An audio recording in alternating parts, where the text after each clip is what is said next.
Alright, today I'm going to ramble about Resident Evil because I've played the majority of the series. Actually, so the bottom timeline you're seeing is the series in order, and the top timeline is the games I've played and the order I played them in. And you might be thinking, Connor, why did you start with Resident Evil 5? That's one of the worst ones. It's because it's a multiplayer game. But anyways, yeah, so you'll notice my timeline cuts off right about Resident Evil 0, and that's because that game broke me. I talked about this in my Discord server a couple times, that I was going to do a video covering the whole Resident Evil series, like a massive overview and going pretty in depth with each game. And then I got to Resident Evil 0. Now, if you don't know, Resident Evil 0 is a tank control game where you control two characters at once. It's also an old Resident Evil game. And if you didn't know, they didn't care about your feelings in old Resident Evil games. They would just kick you while you're down constantly. So add on controlling two characters at once, and it's just a really fun time. And yeah, still haven't beat that game. Don't think I will. Since that big video's canceled, and recently they announced Resident Evil 9 at the Game Awards, I figured why not look back at all these games I played and see what I liked and disliked, to see if I'll like the new game, because that makes sense. First off, let's talk about the control scheme. If you didn't know, Resident Evil's had like 2, maybe 3, if we want to be generous, different types of controlling. You had your over-the-top shoulder tank control games. That's like Resident Evil 1, 0, original 2, original 3. And then we move into 4, 5, 6, which is still like behind the back camera, but then it's not like tank controls. Like there's certain things you can't do. 4 kind of was. The remakes also changed it a little bit. And then finally for Resident Evil 4 Remake, I think that's when they mastered the kind of behind the back controls. And then finally your newest ones with Resident Evil 7, Resident Evil Village are first person. And between like the 4 remake controls and the first person controls, I don't think you can really go wrong. It depends what they want to do. Based off the trailer, it looks like the new game is going to be leaning more into the horror than action. So I'd assume it'd be a first-person game, which is completely fine. Alright, switching to a thing I don't like. In the earlier Resident Evil games, you had an item you had to use to save. And I think that's the stupidest thing ever, and I hope they don't bring that back. I don't think they're going to, because in the newer systems, you have unlimited amount of saves, but then your grade for each section is based on how many times you save. I think that's a perfect way to do it, because the people who want to get the perfect grade, they won't do the saves, but then you don't have to, 1, waste an inventory slot of an item for saving, and 2, it's not limiting. Like, part of the reason I quit Resident Evil 0 is because there'd be times I'd be like, oh, I want to play this, but I only want to play for like 10 minutes, so it's not worth it, because then I have to waste an item to save the game for the 10 minutes of progress I'm going to get. It's just, I don't know, it just seems very limiting for no reason. One thing I do really like about the Resident Evil series is how replayable each game is.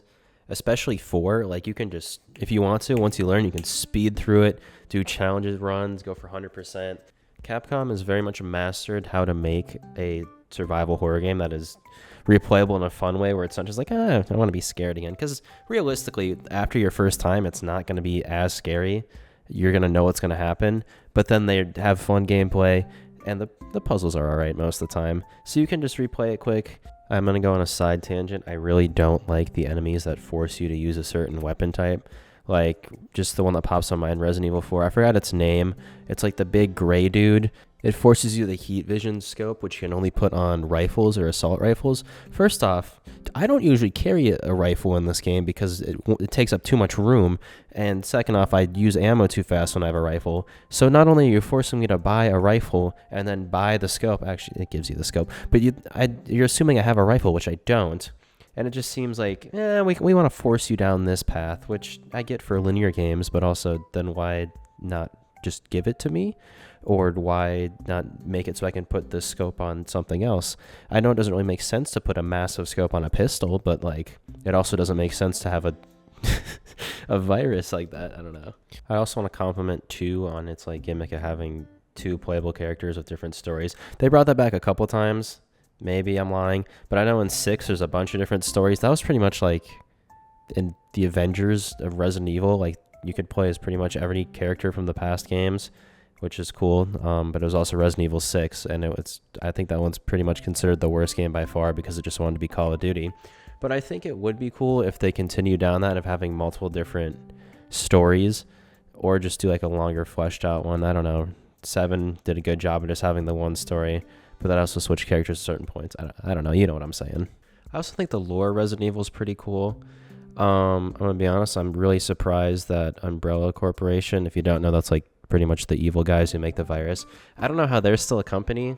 I think it'd be pretty obvious that they're the bad people. I haven't played 8 yet, or I don't really remember, but I think they switched to being the good guys in 7 and 8.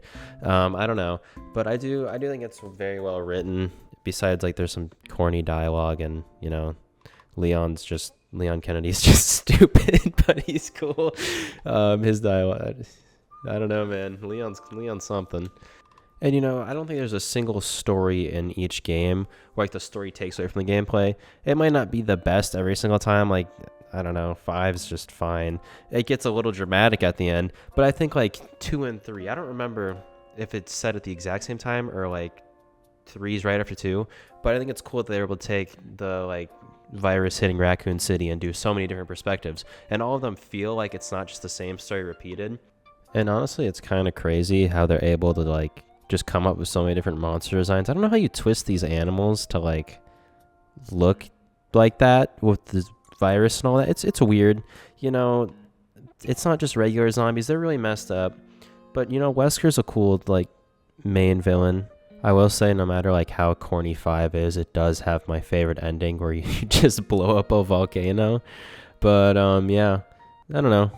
It's just kind of my thoughts on the series. If you want the games I'd recommend Resident Evil 2, 3, 4 remakes. I've heard 3 is a little worse than the original just because, well, the gameplay's fine, but I've heard the story's a little worse because the original 3, there's a bunch of different endings and they cut that for the remake. So if you can handle tank controls, play the original 3. And then 7's really cool. 5's funny.